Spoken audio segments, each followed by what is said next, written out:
The Thursday heading into Labor Day weekend, we began hearing reports that the federal government was planning to extrajudicially remove hundreds of Guatemalan children from the safety of their care placements in the US and return them to Guatemala.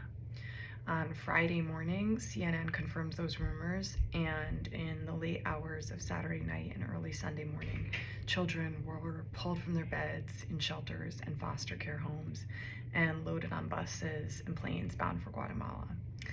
The National Immigration Law Center filed an emergency request to stop the government from returning these children and keeping the planes on the ground. In the following days, Kind attorneys met with our clients to share their stories in support of that emergency request. Our Kind office represents children in long-term foster care that have fled their home countries and come to the US by themselves. When we told the children what was happening, they confirmed what we already knew to be true. The children are terrified of being sent back. They do not want to return and are afraid of what will happen to them if they're forced to leave the safety and security of their placements here in the US.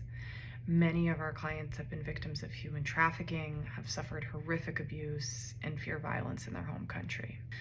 This experience has been so heartbreaking because after all that they have been through, these children thought they reached a place of safety. And so many times I have heard a child say, for the first time in my life, I'm safe. Someone is taking care of me. But now that feeling of safety has been ripped away from them. As attorneys, we can no longer say, you're safe. A judge will hear your case and decide if you can stay. You will have that opportunity to be heard. Instead, they have to go to bed every night wondering if someone is going to wake them in the middle of the night and take them away. At Kind, we are working hard every day to make sure that doesn't happen. And I would like people to really understand what's going on.